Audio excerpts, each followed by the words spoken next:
ശരി, മുഹമ്മദ് ഷമാസ്, പ്രശാന്ത് ശിവൻ എങ്ങനെയാണ് മറുപടി നൽകുന്നത്? കാരണം അദ്ദേഹം പറയുന്നത് ഈ കാർഷിക മേഖലയിലടക്കം യുവാക്കളുടെ ആ ഒരു പാർട്ടിസിപ്പേഷൻ ഉറപ്പാക്കാൻ തരത്തിലുള്ള പദ്ധതികൾ ഇതിലുണ്ട്. വനിതാ സംരംഭകർക്ക്, പ്രത്യേകിച്ച് യുവതികൾക്ക് കൂടുതൽ സംരംഭങ്ങളിലേക്ക് എത്താനുള്ള വഴി കൂടി തുറന്നു കൊടുക്കുന്ന പദ്ധതികൾ ഇതിലുണ്ട് എന്നാണ്.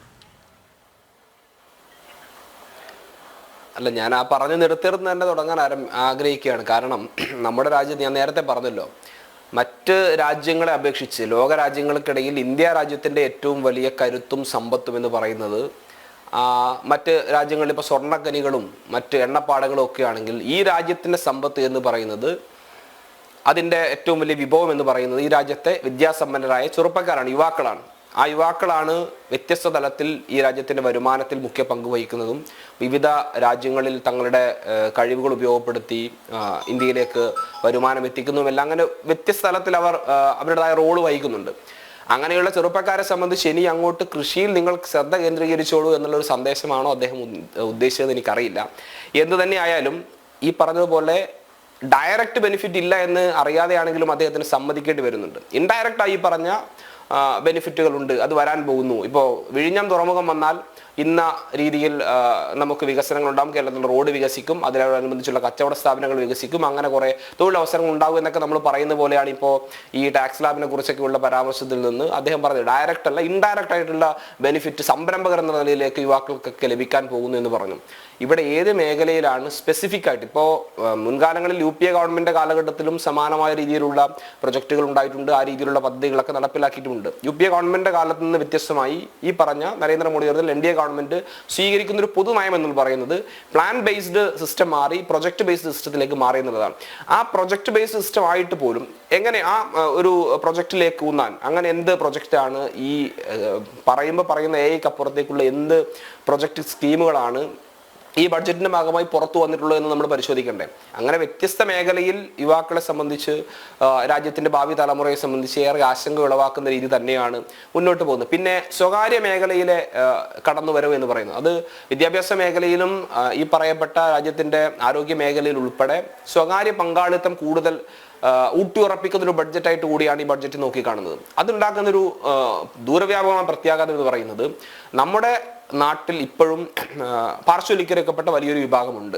അവർക്ക് ഒരു തരത്തിലും ഇത് കയ്യെത്തി പിടിക്കാൻ പറ്റാത്ത രീതിയിലേക്ക് പണമുള്ള ആളുകളെ സംബന്ധിച്ച് മാത്രം, സമ്പന്നരായ ആളുകളെ സംബന്ധിച്ച് മാത്രം ഈ സൗകര്യങ്ങൾ ഉപയോഗപ്പെടുത്താൻ കഴിയുന്ന ആ രീതിയിലേക്ക് ഇതിൻ്റെ വിദ്യാഭ്യാസമായാലും മറ്റ് സാധ്യതകളായി ഉപയോഗപ്പെടുത്താൻ കഴിയുന്ന ആരോഗ്യ പരിപാലനം പോലും പണമുള്ള ആളുകൾക്ക് മാത്രം സാധിക്കുന്ന രീതിയിലേക്കുള്ള ഒരു അരക്ഷിതാവസ്ഥ ആ മേഖലയിൽ ഉണ്ടാക്കാൻ വേണ്ടി പോകുന്നു. അതും ഈ സ്വകാര്യ പങ്കാളിത്തത്തെ വളരെ പ്രയാസത്തോടുകൂടെ തന്നെ, ആശങ്കയോടുകൂടെ തന്നെ നോക്കിക്കാണുകയാണ്. ഇതെല്ലാം ആത്യന്തികമായി ബാധിക്കുന്നത് ഈ രാജ്യത്തെ ചെറുപ്പക്കാരെയും വിദ്യാർത്ഥികളെയും തന്നെയാണ്.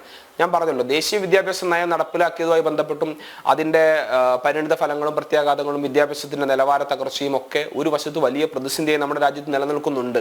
അതിനെ മറികടക്കാൻ എന്ത് പുതിയ പരിഷ്കാരങ്ങൾ നടപ്പിലാക്കി ഈ രാജ്യത്തെ വിദ്യാർത്ഥികളെ സംബന്ധിച്ച് കഴിവും പ്രാപ്തിയുമുള്ള മികച്ച ചിന്താശേഷിയുള്ള ഒരു തലമുറയെ എങ്ങനെ വാർത്തെടുക്കാമെന്നത് സംബന്ധിച്ചുള്ള ഒരു പുതിയ ആലോചനയും ഈ സർക്കാരിന്റെ ഭാഗത്ത് ഈ ബഡ്ജറ്റിലൂടെ ഉണ്ടായിട്ടില്ല. നേരത്തെ കാലാകാലങ്ങളിൽ സ്വീകരിച്ചു വന്നിരുന്ന നടപടികളെ അതേപടി ഫോളോ ചെയ്യുന്നതിനപ്പുറത്തേക്ക് പുതിയ ഗവൺമെന്റിന്, NDA ഗവൺമെന്റിന്, നരേന്ദ്രമോദി ഗവൺമെന്റിന് എന്താണ് നടപ്പിലാക്കാൻ സാധിച്ചതെന്ന് പറയുമ്പോൾ ആകെ ഇപ്പോൾ തുടക്കകാലം മുതൽ ഇപ്പം വരെ പറയുന്നത് മുദ്രാ ലോൺ എന്നാണ്. ഈ മുദ്രാ ലോണുമായി ബന്ധപ്പെട്ട കാര്യം ഞാൻ സൂചിപ്പിച്ചത്, എത്ര ലക്ഷം ആളുകൾ അതിന്റെ ഗുണഭോക്താക്കളായി എന്നുള്ളതല്ല. അങ്ങനെ ഉള്ളൊരു കണക്ക് വെച്ചിട്ടാണ് അതിനെ നിങ്ങൾ വിലയിരുത്താൻ പോകുന്നതെങ്കിൽ അതുകൊണ്ട് തന്നെയാണ് ഇത് എവിടെയും എത്താത്തത്. മുദ്രാ ലോണിന്റെ ഗുണഭോക്താക്കളായിക്കൊണ്ട് എത്ര ആളുകൾ ആ സംരംഭം ഇന്ന് നിലനിർത്തി മുന്നോട്ട് പോകുന്നു എന്നുകൂടെ പരിശോധിക്കണ്ടേ? അതിന്റെ കണക്കല്ലേ എടുക്കേണ്ടത്, അതിന്റെ വിലയിരുത്തലല്ലേ നമ്മൾ നടത്തേണ്ടത്. അല്ലാതെ മുദ്രാ ലോൺ എടുത്ത് എന്തെങ്കിലും ഒരു സംരംഭം തുടങ്ങി അത് പൂട്ടിക്കെട്ടി പോകുന്ന സാഹചര്യമാണെങ്കിൽ എങ്ങനെയാണ് അടിസ്ഥാനപരമായി അവർക്ക് തൊഴിൽ സംരംഭങ്ങൾ ഉണ്ടാക്കാനും അത് രാജ്യത്തിന്റെ വികസനത്തിലേക്കും നാടിന്റെ തൊഴിൽ ദാതാക്കളായിട്ടൊക്കെ അവർക്ക് വളർന്നു വരാൻ വേണ്ടി കഴിയുക?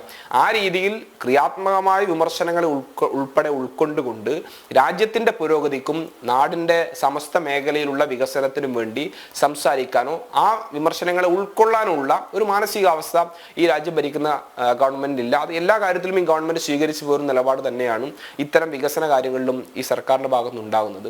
അതോടൊപ്പം തന്നെ അടിസ്ഥാന സൗകര്യ വികസനവും ഒരു വലിയ ഘടകം തന്നെയാണ്. ഈ രാജ്യത്ത് ബഡ്ജറ്റ് എന്ന് പറയുന്നത് വളരെ പ്രതീക്ഷയോടുകൂടി നമ്മളൊക്കെ നോക്കിക്കാണുന്നു.